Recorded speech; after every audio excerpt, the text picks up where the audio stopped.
글로벌 투자은행들이 이번 주 국내 금융지주사 회장들을 잇따라 만나고 있습니다. 불확실한 국내 정치 상황에서 밸류업 정책이 지속적으로 추진될 수 있는지 확인하기 위해서입니다. 외국계 큰손들의 관심에 부응하기 위해 올해도 강력한 주주환원이 나올지 기대감이 높아지고 있습니다. 경제부 유주한 기자와 알아보겠습니다. 유 기자, 금융주들이 이 작년에 한참 밸류업 때로 좀 뜨거웠었는데 올해는 좀 시통차는 것 같아요. 네, 말씀하신 대로 밸류업 흐름을 타고 정말 금융주들에게 많은 관심이 모여졌었는데 최근 들어서 시장의 관심이 좀 트럼프 수혜주라든지 뭐 그런 쪽으로 이동을 하면서 약간 소외되는 부분도 있는 것 같고요. 네. 또 이달 초에 지난해 결산 실적을 발표를 하면서 밸류업과 관련한 구체적인 이행 방안이라든지 이런 것들이 발표가 되면서 오히려 이때를 기점으로 주가가 좀 하락세를 보이고 있는 상황입니다. 자, 4대 금융지주의 이달 들어 수급 상황 먼저 좀 살펴보겠습니다. KB금융과 신한지주에서 외국인들의 순매도가 좀 눈에 띄지요.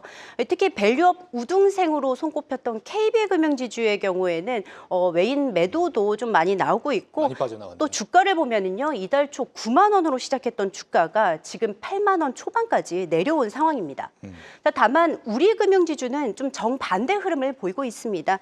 지난 7일에 우리금융은 일주당 660원의 현금 배당을 밝혔는데요. 당시 주가로 보면은 시가 배당률이 무려 4.2%에 달했습니다. 또 내용적으로 볼 때도 배당소득세와 금융소득 종합과세를 피할 수 있는 비과세 배당, 이 투자자들에게 상당히 유리한 제도인데 이런 비과세 배당을 내년부터 하겠다라고 밝히면서 투자자들의 기대를 더욱더 고조시킨 면이 있습니다. 네, 실제 투자자들의 기대에 부합하는 수준이었느냐에 따라서 좀 엇갈린다, 기업마다 이런 얘기고 또 지금의 이 고환율 상황도 금융주들한테 부정적이라는 얘기가 있는데 이건 뭐 때문입니까? 네, 맞습니다. 금융주들은 환율에 매우 민감합니다. 실적에는 바로바로 이제 직격탄으로 영향을 미치게 되고요. 예. 또 실적에 기반해서 주주 환원까지 이루어지게 되는데 이 역시 당연히 영향을 받게 됩니다.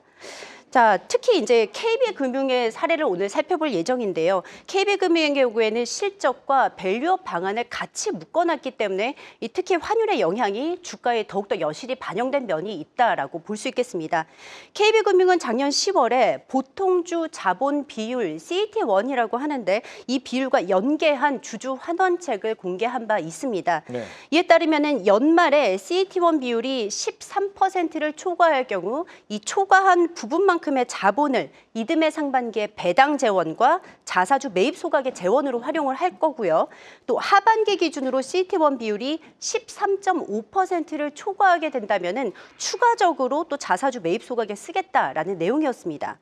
자, KB금융의 CET1 비율이 좀 타사 대비 계속해서 높은 편을 보여왔기 때문에 이 같은 방안이 공개되자 시장은 KB의 주주 환원 여력이 가장 크다라고 평가를 하면서 기대감을 점점 더 키워온 상황입니다. 예. 자, 그런데 당시의 원달러 환율이 1,370원대였는데 이후 연말에 기억하시다시피 1,480원을 위협할 정도로 좀 급등을 하게 됐고요. 이 영향으로 4분기 기준 KB금융의 CET1 비율이 13.5%에 그쳤습니다. 이는 그 전분기보다 33bp나 줄어든 수치인데요. 이 하나금융과 신한지주, 우리금융지주가 동일한 환경에서 훨씬 더 선방했다는 점을 봤을 때 좀 더 비교된 측면도 있습니다. 자, 원달러 환율이 현재는 1,430원대로 내려오기는 했지만요. 여전히 예년에 비해서는 높은 수준이고 하락 안정 추세가 장기적으로 이어질지는 좀 지켜봐야 하겠습니다. 다만 최악을 지나서 앞으로 좀 안정이 된다라고 친다면 금융주의 실적도 개선이 되고 이에 따라 주주 환원의 여력도 좀 더 커질 여지가 있다라는 평가가 나옵니다. 예. 자, 이런 상황에서 이번 주 들어서 글로벌 투자은행들이 방안을 해서 지금 차례로 금융지주 회장들을 면담을 하고 있습니다. 어떤 논의를 하는 거예요? 네, 맞습니다. 오늘 바로 모건 스탠리의 금융주 애널리스트가 인솔하고 있는 글로벌 투자은행들의 이제 방한단이 한국 시내를 지금 다니고 있습니다. 예. 오늘 오전에는 함영주 하나금융그룹 회장과 면담을 했고요. 이어서 KB금융지주의 양종희 회장과도 면담을 했고 또 오후에는 진옥동 신한금융 회장, 임종 김성용 우리금융 회장까지 모두 면담을 가질 예정입니다. 자, 국내 금융지주들의 경우 외국인 지분율이 낮게는 우리금융지주의 경우 50%에 못 미치지만은 높게는 또 80%에 육박하기 때문에 네. 금융지주는 계속해서 외국인 주주와 적극적으로 소통을 하고 때로는 한국 금융시장에 대한 메신저 역할까지 좀 해오고 있었습니다.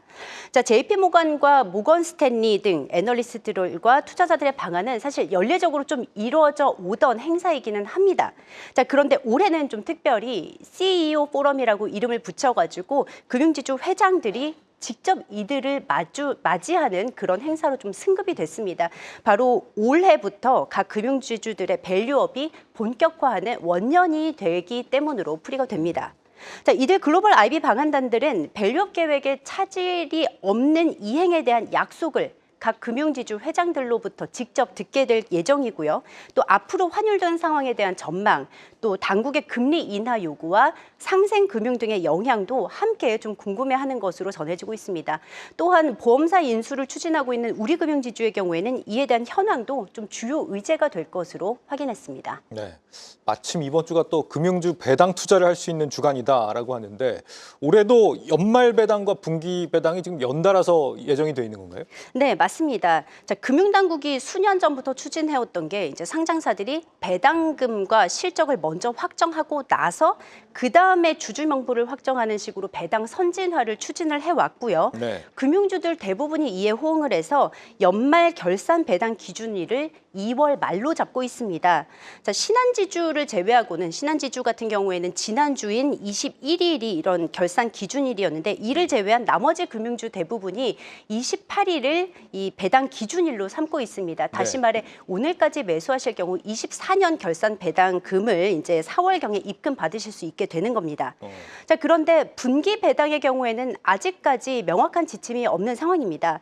이 때문에 2월 말에 일단 결산 배당이 확정되고 3월 말 기준으로 1분기 배당액도 확정이 되는 더블 배당이 올해까지는 가능할 것으로 보입니다.